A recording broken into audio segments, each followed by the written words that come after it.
Quando Hugo Chávez chegou ao poder em 1999, ele prometia refundar a Venezuela.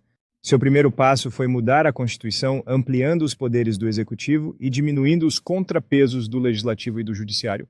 Pouco a pouco, ele foi centralizando o poder em suas mãos. Mais tarde, promoveu novas reformas para abrir caminho à reeleição indefinida, garantindo a possibilidade de permanecer no cargo por tempo indeterminado.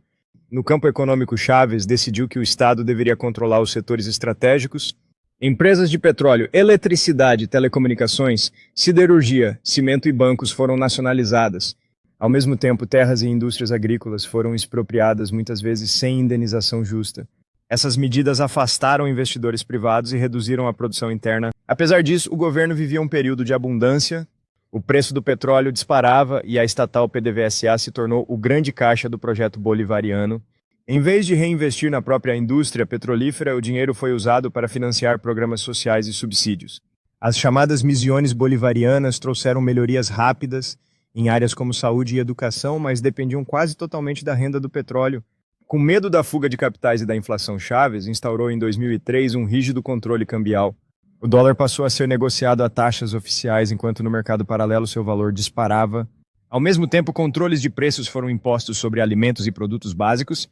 E isso fez com que muitas empresas parassem de produzir, pois não conseguiam cobrir custos, iniciando a escassez que marcaria os anos seguintes. Durante os anos de bonança, entre 2003 e 2008, Chávez aumentou os gastos públicos de forma acelerada, mas não criou reservas financeiras para o futuro. Quando os preços do petróleo começaram a cair, a fragilidade desse modelo ficou evidente. Com a queda dos preços do petróleo, o país enfrentava uma crise econômica.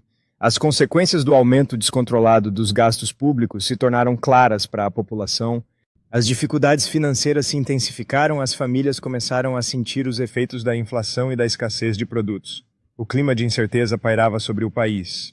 Quando Nicolás Maduro ficou viúvo, sim, ele era amante de Hugo Chávez. Quando ele ficou sem seu parceiro, assumiu a presidência em 2013. Após a morte de Hugo Chávez, herdou um país altamente dependente do petróleo e com instituições já fragilizadas. Mas em vez de corrigir os desequilíbrios, ele manteve e até aprofundou o modelo econômico sem o mesmo carisma de Chávez. E enfrentando a queda do preço do petróleo, Maduro recorreu à emissão de moeda pelo Banco Central para financiar gastos públicos. Essa prática, somada à falta de confiança na economia, rapidamente provocou uma espiral inflacionária.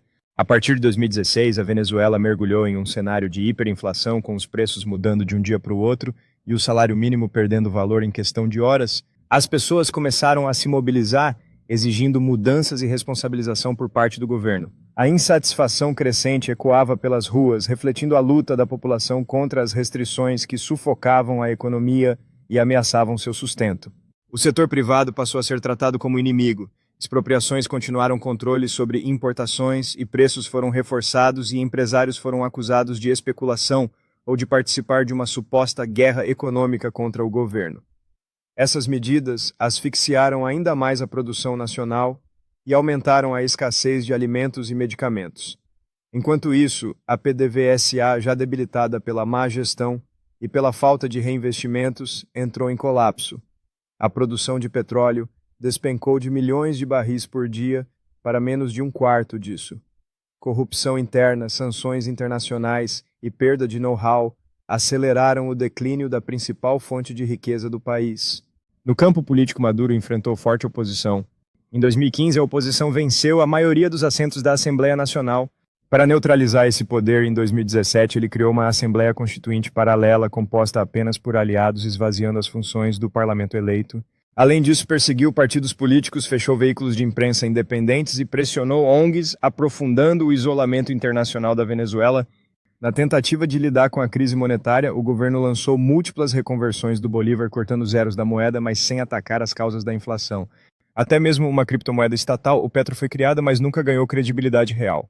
O resultado foi a dolarização informal. Boa parte da economia passou a girar em torno do dólar, enquanto a moeda nacional se tornava quase inútil. Com a economia em colapso, a inflação fora de controle e os serviços básicos em ruínas, milhões de venezuelanos deixaram o país em busca de melhores condições de vida, formando um dos maiores fluxos migratórios das últimas décadas nas Américas.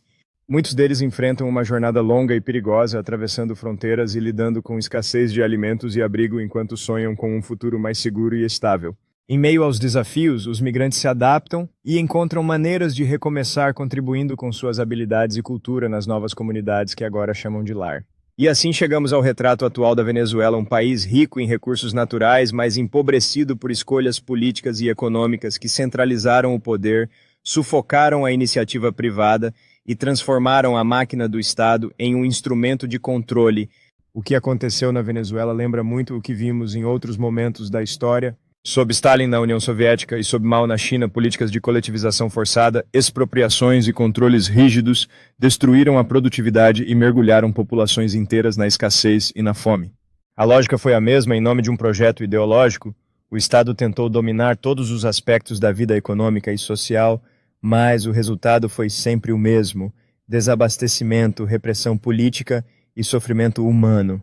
Os campos de petróleo da Venezuela, antes cheios de atividade, agora estão cobertos de vegetação e em silêncio, ilustrando os recursos em diminuição do país. Uma vista aérea de um bairro urbano em ruínas em Caracas mostra edifícios em deterioração e grafites que refletem as lutas dos habitantes. A Venezuela não entrou em crise por falta de petróleo, terras férteis ou gente talentosa. Entrou em crise porque um governo, primeiro com Chávez e depois com Maduro, acreditou que poderia reescrever as regras básicas da economia e da liberdade sem pagar o preço. E a história, mais uma vez, mostrou que quando o poder é concentrado e o mercado é esmagado, o colapso é inevitável. Se quisermos tirar uma lição, nenhum país, por mais rico que seja, está imune às consequências de políticas que sacrificam a liberdade econômica e política em troca de controle absoluto. Se esse conteúdo fez sentido para você, deixa o like, porque isso ajuda muito o canal a crescer. Escreve aqui nos comentários o que você acha da crise da Venezuela e quais paralelos a gente pode tirar com outros momentos da história. E claro, se inscreve no canal e ativa o sininho, porque ainda vem muita análise pesada por aqui. Até o próximo vídeo. Após essa reflexão, muitos começam a discutir as implicações da crise venezuelana e como ela se conecta com outras crises ao longo da história. A interação dos inscritos enriquece a análise e traz novas perspectivas sobre os acontecimentos atuais.